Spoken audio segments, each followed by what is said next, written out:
പെട്ടെന്നൊരു ഫിഷ് ബിരിയാണി ഉണ്ടാക്കി തിന്നാൻ ആഗ്രഹം തോന്നിയാൽ ഒന്നും നോക്കരുത്, ഈ റെസിപ്പി സേവ് ചെയ്ത് വെച്ചോ. നിങ്ങളെപ്പോലുള്ളവർക്ക് വേണ്ടിയിട്ടുള്ള റെസിപ്പിയാണ്.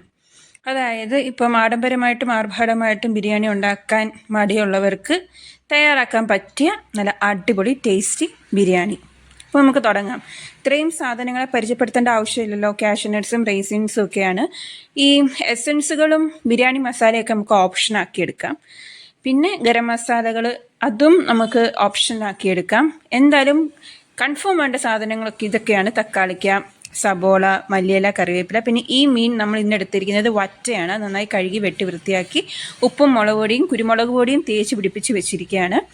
വെളുത്തുള്ളി അത്യാവശ്യം വേണം. വെളുത്തുള്ളി ഇല്ലാത്ത കറികൾ ഒരു ടേസ്റ്റ് ഇല്ലാത്ത കറികളാണ് എന്നാണ് എൻ്റെ അഭിപ്രായം. പിന്നെ ബിരിയാണി ഉണ്ടാക്കുമ്പോൾ നമ്മുടെ ചോറ് മഞ്ഞ കളറിലാണ്. ബിക്കോസ് മഞ്ഞൾ വെള്ളം പോലെ, അതായത് ഒരുപാട് മഞ്ഞൾ വെള്ളമല്ല, ലേശം മഞ്ഞൾപ്പൊടി ഇട്ട വെള്ളത്തിലാണ് നമ്മൾ ബിരിയാണി അരി ഉണ്ടാക്കിയെടുക്കുന്നത്. പിന്നെ ഈ പ്രോസസ്സ് നല്ല നെയ്യ് ഒഴിച്ചതിന് ശേഷം കാഷ്യൂനട്ട്സും റൈസിൻസും നമ്മൾ വറുത്തെടുക്കുകയാണ്. റൈസിൻസ് വറക്കുമ്പോൾ നമുക്ക് ഫ്ലെയിം ഓഫ് ആക്കിയിടാം, കാരണം ഇല്ലെങ്കിൽ കരിഞ്ഞു പോകും. പിന്നെ അരിഞ്ഞു വെച്ചിരിക്കുന്ന തക്കാളിക്ക, സബോള, കറിവേപ്പില, പിന്നെ പച്ചമുളക്, ഇത്രയും നന്നായിട്ട് വഴറ്റിയെടുക്കണം. പിന്നെ എൻ്റെ ഷെഫ് ഞാൻ പരിചയപ്പെടുത്തേണ്ട ആവശ്യമില്ലല്ലോ, എൻ്റെ ഫാദർജിയാണ്.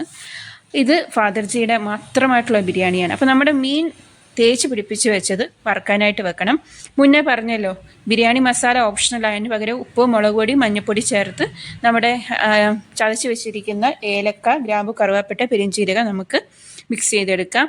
മുന്നേ പറഞ്ഞ പോലെ തന്നെ ചോറ് നമ്മുടെ മഞ്ഞ കളറാണ്. അപ്പം ചോറ് വാങ്ങി വരുന്ന സമയത്ത് നമുക്ക് കാഷ്യൂനട്ട്സും റൈസിൻസും വേണമെങ്കിൽ സബോള ഒന്ന് നന്നായിട്ട് മൂപ്പിച്ച് അതിൻ്റെ പുറത്തൂടെ വിളമ്പിയിടാം, ഡെക്കറേറ്റ് ചെയ്തിടാം.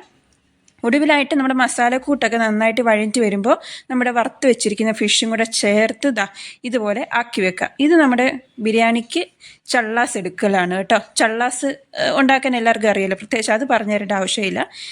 ഏറ്റവും രുചികരമായിട്ടുള്ള ബിരിയാണിയാണ്. ഒരു ആർട്ടിഫിഷ്യൽ സാധനങ്ങളും ഇല്ലാത്ത ബിരിയാണിയാണ്. ഞാൻ എസൻസ് എടുത്ത് വെച്ചെന്നുള്ളൂ, ഉപയോഗിച്ചിട്ടില്ല. അപ്പോൾ ട്രൈ ചെയ്ത് നോക്കണേ.